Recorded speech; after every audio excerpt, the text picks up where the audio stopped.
गुरुदेव, परामर्श ये है कि मैं आपके आशीर्वाद से परसों तक अयोध्या का राजभोग होगा है। परसों तक मां ने जो स्थल में समय बिताया है, इतना ही नहीं, जहां तक कि सूर्य का चक्र घूमता है, सब पृथ्वी मेरे अधीन हो चुकी है।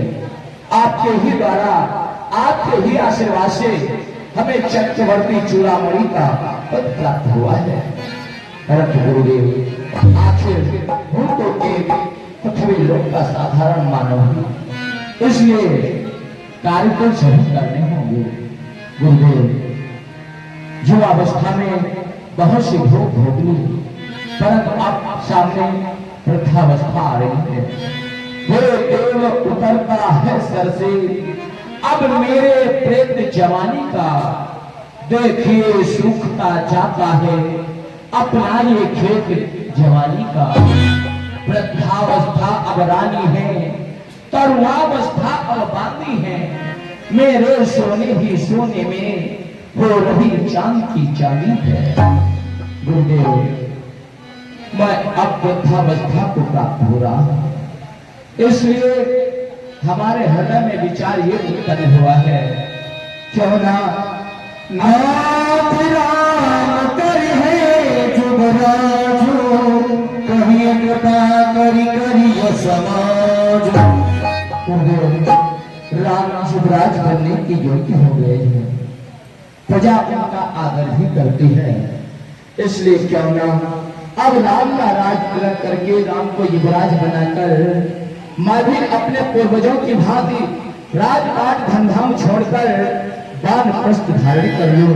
कहो गुरुदेव, इसमें आपका क्या विचार है? गुरुदेव, सुनि मुनि दशरथ बचन सुहाए, मंगल मोद मूल मन भाए। राजा, आज आपके ऐसे वचन सुनकर मैं धन्य हुआ। राजा, जो तुम्हारा विचार राम को युवराज बनाने का है, वह अत्यंत ही उत्तम है, क्योंकि राम समस्त प्रजा के अत्यंत प्रिय है।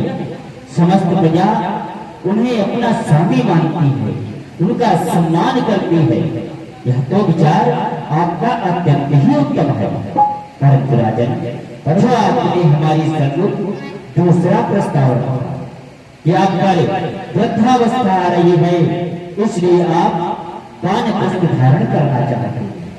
राजा, वानप्रस्थ प्राणी अवश्य ही धारण करता है, परंतु विचार करो राजन, ईश्वर की यदि भक्ति ही करनी है तो धन जाने की क्या आवश्यकता है? ईश्वर की तो आराधना भवनों में भी रहकर की जा सकती है, इसलिए वानप्रस्थ की आवश्यकता नहीं। आप भवनों में रहकर भी ईश्वर की आराधना कर परम धाम को प्राप्त कर सकते हैं। हाँ, आपका कहना यह है कि मैं वन को न जाकर अपने राजभवन में ही रहकर, महलों में ही रहकर भगवान की आराधना करूंगा। हाँ, परंतु राम को युवराज बनाने की तो आपकी सम्मति है गुरुदेव?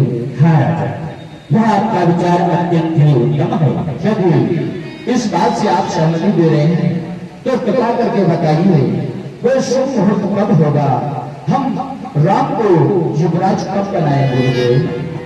क्यों नहीं राजन, अवश्य।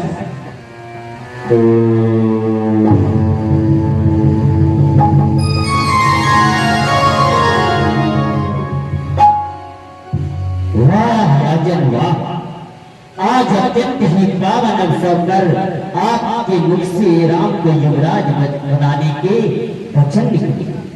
राजन, आपको भ्रमित नहीं है, कल का मुहूर्त इतना पावन है, इतना पावन है, इस मुहूर्त की प्रतीक्षा समस्त संसार करता है। क्या कल? परंतु गुरुदेव, इतने शीघ्र इतना सब कुछ कैसे होगा? अभी तो कुमार भरत और ऋतुदमन भी आ नहीं है, वो अपने ननिहाल गए हुए हैं। कल इतने शीघ्र? गुरुदेव, कल को छोड़कर और कोई मुहूर्त देखिए। राजा, विचार कीजिए, भरत और ऋतुदमन तो वैसे भी राम को अत्यंत ही स्नेह करते हैं, सम्मान करते हैं उनका, यदि राम का युवराज तिलक होगा तो और भरत शत्रुघ्न दोनों ही अत्यंत ही आनंदित होंगे। और रही बात, गुरुदेव समय नहीं है, कब तक में इतनी व्यवस्था कैसे हो पाएगी गुरुदेव?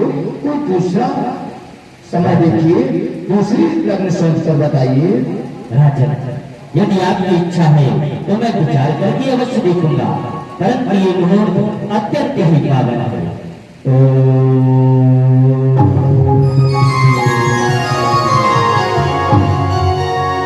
राजन, हाँ, विधाता की भी यही इच्छा है कि कल ही राम का युवराज तिलक हो, क्योंकि जैसा मुहूर्त कल है ऐसा मुहूर्त 14 वर्षों तक नहीं है।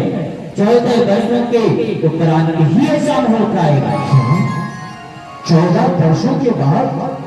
नहीं नहीं गुरुदेव, हम इतने दिनों की प्रतीक्षा नहीं कर सकते। ठीक है गुरुदेव, 14 वर्षों को कौन देखता है? यदि आप शुभ मुहूर्त कल का बता रहे हैं तो ठीक है, हम राम का राजतिलक कल ही करेंगे। परंतु गुरुदेव, ऐसी सूचना हम दरबार को सुनाएंगे, इसलिए हमारी इच्छा है कि ये खबर जिस समय यह प्रस्ताव हम दरबार में मंत्रिमंडल के समक्ष रखें तो उस समय आप ही वहां पर उपस्थित हों, जिससे समस्त सभासदों को, समस्त प्रजाजनों को समझने में विलंब नहीं होगा, क्योंकि समय कम है, कार्य अधिक है। इस आप ही राज दरबार में पधारें, आपकी महान कृपा होगी। अवश्य राजन, अवश्य मैं अवश्य ही राज दरबार में उपस्थित रहूंगा। प्रणाम गुरुदेव। कल्याणमस्तु।